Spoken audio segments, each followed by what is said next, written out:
As of midnight, Gerald's Game was released on Netflix, a film I have been wanting to see for a long time, mostly because of the involvement of Mike Flanagan and it being an adaptation of Stephen King, which I am a big fan of. So, now, this is something that if you don't know anything about it at all, if you haven't seen a trailer, if you don't know anything about the book, if you know, I highly recommend going into this completely blind.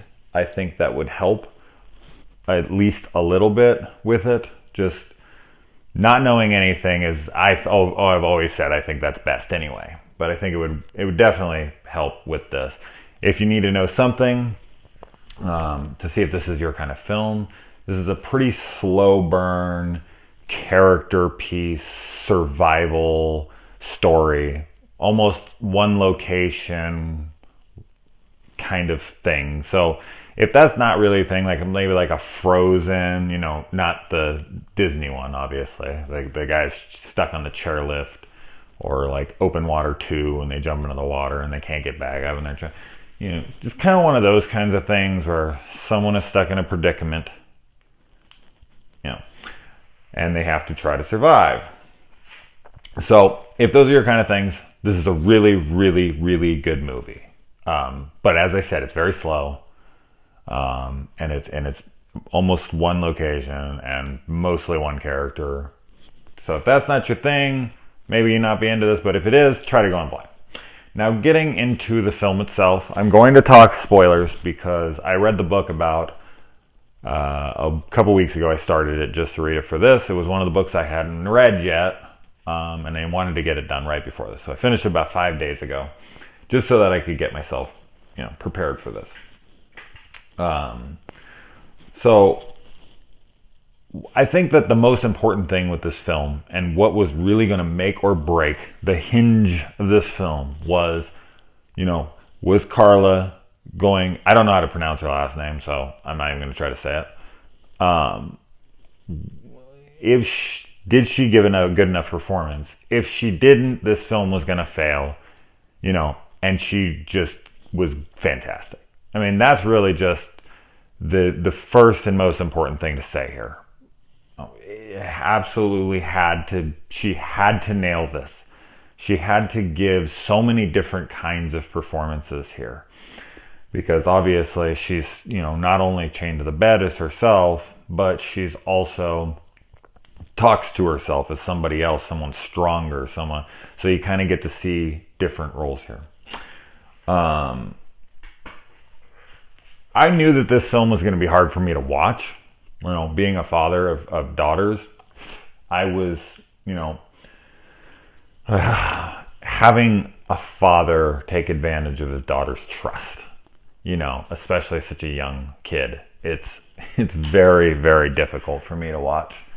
I just, I can do it, and I did, but it's not fun. And I just get very, I was, tense and angry, I want to fucking strangle the guy to death. Now let's get into the good. As I said, Carla's fantastic. She's gorgeous. She embodies everything. She's fantastic. So I can't say enough about that. I'm going to get into what the big changes are in this soon.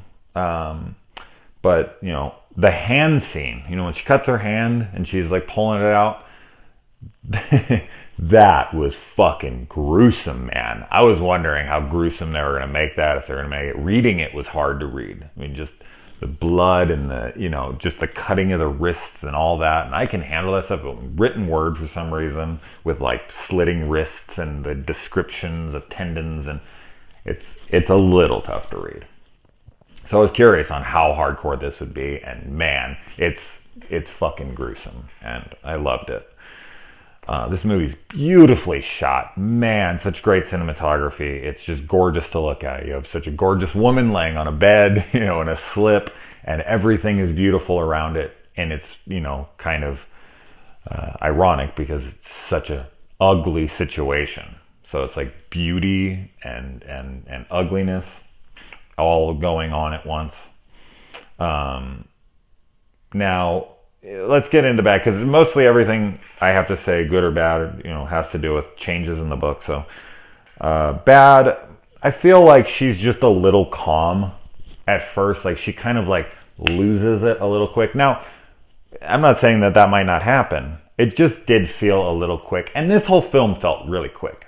I mean, as an adaptation, you always want more. From a book is so long and so long-winded. And Stephen King is a very long-winded writer anyway. This isn't a long book. I mean, if you've read the book, I'm guessing you have. If you haven't, and if you have watched this movie, but it's, it's hard to squeeze everything in that a short amount of time.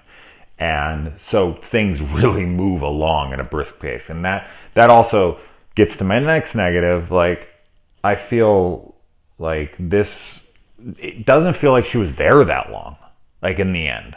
Like it felt like one night. And I think it is in the movie. And I think she's there like 3 nights in the book, something like that. 2, at least 2, but it feels long. I mean, because you're reading a long novel, and this isn't an hour and 47-minute movie. It did, but it just felt so quick. Like it was like boom, boom, boom. But in their defense, in Mike Flanagan's defense, it would have felt like repetitious if he continued to keep doing the things in the novel. Like, it would have been like, okay, we get it. She's strapped to the bed. She's talking to herself. She's like, so it had to move along. So it's kind of like, it had to be done. And so it's a negative, sort of, only because of the way I felt. And that's as a fan of the novel. I'm super curious on how people who didn't read this book take this movie. I'm really curious on that. So I can't wait to hear how that's going. It's a bummer that in the book she's topless the whole time, and we all know Carla from Sin City has beautiful breasts, and in this movie they're very much shown. Like here, you don't see them fully, but you can tell that she still has gorgeous breasts, and you never see them. And I was like, oh, come on, she's completely naked. I like that they mentioned Cujo in this. I thought that was a little cute, little kickback to Stephen King. And there's a decent amount of fake outs, which I just despise in films, but it actually kind of works here. So it's like a half negative. It's like, I don't like them, but Mike Flanagan kind of made them work here, which is a feat in, amongst itself. Now let's get into the big changes, the changes in the book. Oh wait, Kate Siegel was in this film, which is his, Mike Flanagan's wife in real life, and she's been in 3 of his other films. It was really cool to see her yet again, kind of sticking to that. So yeah, as I said, let's get into this. The biggest change here, and I think it was very important for this film, and so I support the change, is that instead of her talking to Ruth and Nora and Goody or Good Wife or whatever, she's really only talking to Ruth and Gerald. So she has changed that pretty dramatically, where instead of 3 of her own self, she has her husband there talking to her, and he's the main person talking to her. I mean, the Ruth character, which she never calls her Ruth, so it's basically, but that it's in the book, so she's the strong one. Her interactions with Gerald is what's important, like, to this story, like her getting over her dad, her husband, and stuff like that. He had to be a character in this, because in a movie you can't convey the same things, because you don't have inner monologues, and you don't have, the written word to help you along. You have to rely on, emotion in characters. You have to rely on, the dialogue written, and you can't just give that like that. So Gerald had to be a character in this for the film to work. So it was a great change. I think there will be fans of the book who are like, I want it to be, there's always those fans of novels. There's a lot of them. I mean, I think they outnumber the other half, or, well, less than half, obviously, that they want everything to be exactly the same. And I understand that, but I can handle and totally understand artist with creative liberties as long as the story is intact, the heart of the story, what the author was trying to get past. The characters feel the same. The story is mostly playing out the same. So anyway, so I thought Gerald being a bigger character was great. This is interesting that it was their first time doing this with the handcuffs. It was interesting that Raymond, makes himself known in the room. He's more just in the shadows, in the darkness, and she's like, do I see him? Do I not? The fact that he comes out, shows her the bag with all jewels in it, and I thought that was interesting. I'm not sure how I feel about it. I like it, I think. I mean, it's literally just finished this movie like 2 minutes before I started this review, so I haven't had a lot of time to process it, but I liked it. I like that we get to see him more. I guess if we didn't, the very ending wouldn't really have all that much of an impact. So I did. I liked that. Jessie is 12 instead of 10. In the book she's 10, in this she's 12. I'm guessing that's just because it would have been harder to watch as a little girl, so they had to kind of get someone who's a little older just to deal with such dark subject, material. I'm guessing that was just kind of like a call by like, okay, let's make her a little older so people aren't like shutting this off. Maybe, I don't know. It's like, why make her 12 instead of 10? That's the only thing I could really come up with. There's a cell phone in this movie. This book was written before cell phones, so they kind of added that element, but it doesn't really do anything. It's kind of just another like little added tool to be like, it's so close, like the key's just right there, the fucking the water, everything's just right out of the reach. Just can't, and there's the cell phone, it's salvation, and then by the time she gets to it, it's dead.